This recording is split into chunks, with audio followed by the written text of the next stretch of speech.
तीन बहनों की लालची भाभी। करिश्मा, रेशमा और मनीषा तीन बहनें हैं।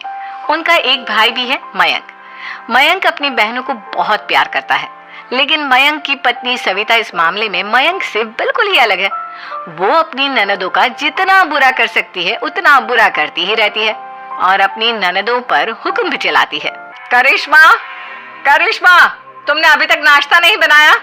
तुम्हारे भैया को ऑफिस जाने में देर हो रही है। हाँ भाभी, बस अभी बनाती हूँ। करिश्मा, तुम ये ढीलापन छोड़ दो। कल को पराये घर जाना है। वहाँ अगर तुम इस तरह से काम करोगी तो लोग क्या कहेंगे कि माँ ने और भाभी ने कुछ सिखाया नहीं। और तुम्हारी दोनों बहनें कहाँ हैं? अब रेशमा मार्केट गई है और मनीषा सो रही है। क्या? सुबह के 8 बज रहे हैं और ये महारानी अभी भी सो रही है? ये कहते हुए सविता अपनी सास दुर्गा देवी के पास जाती है। माँ जी, देख रही हो अपनी बेटियों के तौर तरीके? क्या हुआ बहू, सुबह सुबह क्या कर दिया मेरी बेटियों ने? अरे एक तो अभी अभी उठकर किचन में गई है, दूसरी सुबह सुबह बाहर चली गई और तीसरी अभी तक सो रही है। क्या करूं मैं इन तीनों का? मैं तो परेशान हो गई हूँ। जा जाकर उठा उसे और रेशमा से मैं बात करती हूँ। सविता सीधा मनीषा के कमरे में जाती है और उससे कहती है, महारानी जल्दी उठो, सूरज सर पर आ गया है। भाभी थोड़ी देर और सोने दो ना, मैं रात को लेट सोई थी। वो क्या ना, यूनिट टेस्ट चल रहे हैं। शराफत से उठती है या नहीं, या फिर पानी की भरी बाल्टी डालूं तेरे ऊपर? नहीं भाभी, मुझे बिस्तर में नहीं नहाना, उठती हूँ मैं। मनीषा जल्दी से उठकर बाथरूम में चली जाती है। सभी आराम से बैठकर नाश्ता कर रहे होते कि तभी रेशमा बाजार से हाथ में सामान लिए आ जाती है। रेशमा को देखते ही सविता उस पर बरस पड़ती है। लो, आ गई महारानी। ऐसा भी क्या सामान लाना था जो सुबह आंख मलते ही बाजार की तरफ रवाना हो गई? भाभी, कल आप ही तो चीख रही थी कि घर का सारा सामान मुझे ही लाना पड़ता है, घर में किसी को भी किसी काम से कोई लेना देना नहीं है। अब मैं बाजार जाकर सामान ले आई तो आपको इस बात से भी तकलीफ हो रही है? देख रही हो माँ जी, अपनी बेटी की जुबान कैंची से भी तेज चलती है। और मयंक, आप तो कुछ कहेंगे नहीं अपनी लाडली बहन को। रेशमा, अपनी भाभी से ऐसे बात नहीं करते। चलो माफी मांगो। भैया, मैं क्यों माफी मांगू? आप भाभी से बोलिए ना कि हम पर कम हुक्म चलाया करे। हम इस घर की बेटियां हैं और आपकी पत्नी की ननद है, नौकरानी नहीं। लो कर लो बात। इनकी भलाई के लिए कुछ भी बोलो तो इन्हें बुरा लग जाता है। इस घर में यही इज्जत है मेरी। देख लो माँ जी, आपकी बेटी किस लहजे में मुझसे बात कर रही है। सविता वहां से चली जाती है। मयंक को बहुत गुस्सा आता है, वो भी वहां से चला जाता है। फिर करिश्मा रेशमा को समझाती है, रेशमा, तुम्हें भाभी से माफी मांग लेनी चाहिए थी ना। लेकिन दीदी, मैंने कुछ किया ही नहीं, तो मैं माफी क्यों मांगू? हाँ करिश्मा दीदी, रेशमा दीदी जैसे ही घर में आई भाभी ही उन पर चिल्ला रही थी। हाँ, मैं मानती हूँ कि गलती भाभी की थी। मैं तो इसलिए बोल रही हूँ कि भाभी ने माँ को तो पूरी तरह अपने वश में कर लिया है। वो हमारी बात सुनती ही नहीं। मयंक भैया हमारे लिए हमेशा खड़े रहते हैं, इसलिए उनकी बात का मान तो तुम्हें रखना चाहिए था ना। कोई फायदा नहीं है दीदी, कुछ दिनों की बात और है, भाभी उन्हें भी हमारे खिलाफ भड़का देंगी।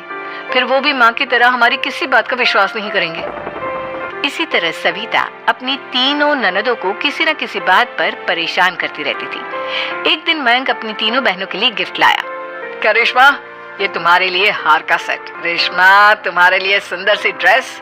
और मनीषा, तुम्हें किताबें पसंद है ना, तुम्हारे लिए किताबें लाया हूँ। थैंक यू भैया। थैंक यू भैया। थैंक यू भैया। करिश्मा, तुम्हारा नेकलेस कितना सुंदर है, ये भैया कहाँ से ले आए होंगे? मैंने भैया को 3 दिन पहले फोन पर ये डिजाइन दिखाया था और आज भैया ये ले आए। सविता तो अपनी ननदों के गिफ्ट्स देखकर जल गई और करिश्मा का नेकलेस तो उसे भी बहुत पसंद आया था। अपनी बहनों के लिए कितना अच्छा नेकलेस लेकर आए हैं, मुझे कभी कोई गिफ्ट नहीं दिया। मैं आज ही ये हार चुरा लूंगी। रात में सविता करिश्मा का हार चुरा लेती है और इसी तरह उसे अपनी ननदों की जो भी चीज अच्छी लगती वो उसे मांगती नहीं, बल्कि रात के अंधेरे में चुरा लेती। इसी तरह दिन बीतते गए और सविता ने मयंक के दिल में भी उसकी बहनों के लिए नफरत पैदा कर दी। एक दिन मयंक ने करिश्मा और रेशमा के लिए रिश्ता देखा और ये बात उसने घर में सबको बताई। माँ, करिश्मा और रेशमा के लिए बहुत अच्छा रिश्ता आया है, वो लोग कल इन्हें देखने आ रहे हैं। आप और सविता मिलकर सारी तैयारी कर लेना। ये सुनकर करिश्मा और रेशमा खुश हो जाती हैं, लेकिन सविता सोचती है, अगर इन दोनों बहनों की शादी हो गई तो घर और बाहर का काम कौन करेगा? मनीषा तो एक नंबर की कामचोर है, उससे तो किसी बात की उम्मीद लगाना ही बेकार है। मुझे इस शादी को रोकना होगा। अगले दिन सभी लड़के वालों के स्वागत की तैयारी करने में लगे होते हैं। तभी मयंक अपनी बहनों से आकर कहता है, तैयार हो गई तुम दोनों? देखो दोनों लड़के बहुत अच्छे हैं, मैं कोई कसर नहीं छोड़ना चाहता, इसलिए तुम उनके सामने अच्छे से बिहेव करना और अपनी भाभी से लड़ने मत लग जाना। करिश्मा, तुम वो नेकलेस पहन लो ना जो मैं तुम्हारे लिए लाया था। भैया मैं बहुत देर से वो नेकलेस ढूंढ रही हूँ, लेकिन मुझे मिल ही नहीं रहा। क्या तुमने नेकलेस खो दिया? तुम्हें पता भी है वो कितना महंगा था? तुम कोई काम ढंग से नहीं कर सकती। मयंक गुस्से में वहां से चला जाता है। थोड़ी देर बाद लड़के वाले भी आ जाते हैं। वो दोनों बहनों को पसंद कर लेते हैं और रिश्ता पक्का हो जाता है। लेकिन सविता के दिमाग में तो कुछ और ही खिचड़ी पक रही थी। वो पंडित जी के पास करिश्मा की कुंडली लेकर जाती है और उन्हें पैसे देकर करिश्मा की कुंडली बदलवा देती है। जब लड़के वालों के पास करिश्मा की कुंडली जाती है तो वो दुर्गा को फोन करते हैं। बहन जी, हमने करिश्मा की कुंडली अपने पंडित जी को दिखाई थी। आपकी बेटी की कुंडली नहीं बल्कि दोषों का पिटारा है। देखिए, मैं और मेरे पति इन सब बातों में बहुत विश्वास करते हैं, इसलिए हम आपकी बेटी से अपने बेटे की शादी नहीं करा सकते। इस तरह करिश्मा का रिश्ता टूट जाता है और सभी घर वालों को बहुत दुख होता है। अब कविता सोचती है, चलो करिश्मा का तो रिश्ता टूट गया, अब रेशमा का भी रिश्ता तोड़ना है। क्या करूं क्या करूं? अब सविता आवाज बदलकर किसी अननोन नंबर से रेशमा के होने वाले ससुराल में फोन करती है। हेलो, मैं कौन हूँ कौन नहीं ये आपके लिए जानना जरूरी नहीं। बस इतना सुन लो कि रेशमा का 2 साल से किसी के साथ अफेयर चल रहा है। बस रेशमा का रिश्ता तोड़वाने के लिए सविता का इतना कहना काफी था। अब रेशमा का भी रिश्ता टूट गया। मयंक और दुर्गा देवी ने रेशमा को खूब खरी खोटी सुनाई और उससे बार बार उस लड़के के बारे में पूछने लगे। आप दोनों मुझे क्यों परेशान कर रहे हो? अरे कोई लड़का होगा मेरी लाइफ में तो मैं बताऊंगी ना, जब कोई है ही नहीं तो कहाँ से लाऊं मैं कोई लड़का? तो तेरे होने वाले ससुराल वालों को फोन किसने किया था? माँ मैं नहीं जानती किसने फोन किया था, मैं सच कह रही हूँ। मैं तो पहले ही कह रही थी इसकी लगाम खींच कर रखो, लेकिन मेरी सुनता ही कौन है। आप चुप रहिए भाभी, ये सब आपका ही किया धरा है। अब तीनों बहनों को विश्वास हो जाता है कि ये सब उनकी भाभी ही कर रही है। तीनों बहनें अपनी भाभी को सबक सिखाने के लिए एक वकील कर लेती है और घर में हिस्सा मांगना। देखो भैया, माँ बाप की जायदाद में जितना बेटों का हक होता है उतना ही बेटियों का, इसलिए इस घर के 4 हिस्से होंगे और हमें अपना हिस्सा चाहिए। मैंने तुम्हारे लिए क्या क्या नहीं किया और तुम इस घर में हिस्सा मांग रही हो?